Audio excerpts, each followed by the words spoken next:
जय भीम मित्र हो.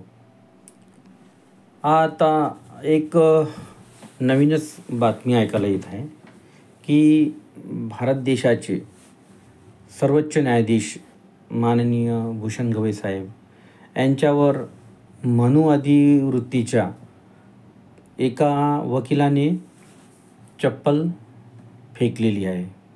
आणि प्रकरण असे आहे की जे खजुराहो मंदिर आहे त्याबाबत भूषण गवई यांनी दिलेला निकाल. आता विचार करायची गोष्ट आहे, एवढ्या मोठ्या पदावर जर भूषण गवई साहेब आहेत आणि त्यांचा अपमान होतो.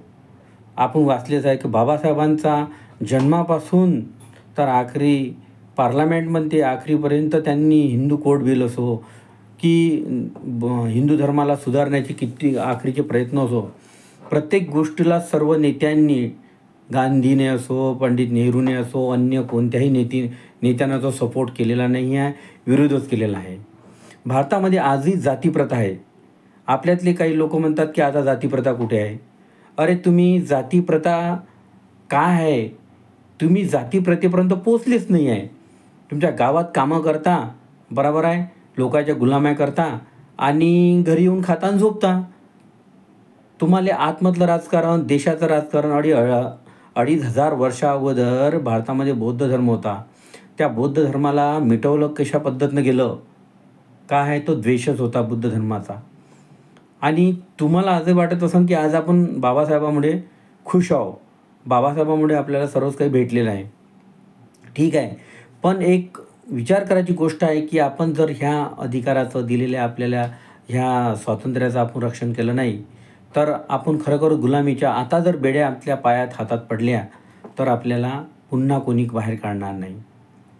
गोष्ट आता जर न्यायाची केली तर भूषण गवई साहेबासारखा व्यक्ती होणे कठीण आहे. आणि आजकालचे वकील हे फक्त पैशाचे मोहताज झालेले आहे, बरोबर आहे.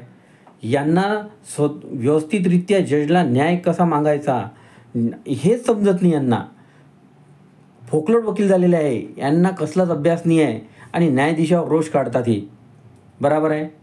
आणि न्यायाधीशांना जर समजलं नाही समजलं तर नाही समजलं. काही न्यायाधीश तसेही आहेत की समजतच नाही काही, किती त्यांना समजवा. आता चांदूर बाजार कोर्टाचीच गोष्ट घ्या, मोर्शी कोर्टाची गोष्ट घ्या किंवा अमरावती कोर्टाची गोष्ट घ्या, शेतीच नाही, बरोबर आहे. त्यांनी रेकॉर्ड मागवलं नाही, कोणतं माहिती विचारली नाही, पण तरी त्यांनी निकाल दिला, शेतीचा ताबा द्या. अरे शेतीच अवेलेबल नाही, तुम्ही ताबा देऊन राहिला, ते लोक टेंबे घेऊन हिंडून राहिले. कुठे आहे शेती, कुठे आहे, भूताच्या हाती टेंबे, असेही आहे मग ऑर्डर देणारे जज. पण महत्त्वाची गोष्ट एक आहे की जातीप्रथा या माणसाच्या, जे लोक जातीप्रथेचे रक्षण करणारे आहे, हे फक्त जातीप्रथेचं रक्षण का करत आहे की यांचे मंदिरं सेफ राहिले पाहिजे, मंदिरातला चंदा यांना भेटलेला पाहिजे, महाबोधी विहारसारखे असे मंदिरं आहे, हे सर्व फक्त आपलंच अधिपत्य राहिलं पाहिजे, बाकी लोक हे आपले गुलाम राहिले पाहिजे, याच्यासाठी ते लोक सर्व काही करत आहे. म्हणून बहुजनांना आणि सर्व जाती धर्मातील छोट्या मोठ्या जातींनी तुम्हाला जर सोनेरी दिवस पाहायचे असेल तर तुम्हाला धर्मांतर करणे आवश्यक आहे. बौद्ध धर्मामध्ये येऊन तुम्ही आपले जीवन सुधारित करू शकता. म्हणून माझं सर्वांना आव्हान आहे की स्वतःचं रक्षण करत असाल तर संघटित व्हा, संघर्ष करा. आणि बाबासाहेबांचे हे बोल काही तेवढ्यापुरते नव्हते, येणाऱ्या काळासाठी जरुरीचे आहे. जय भीम.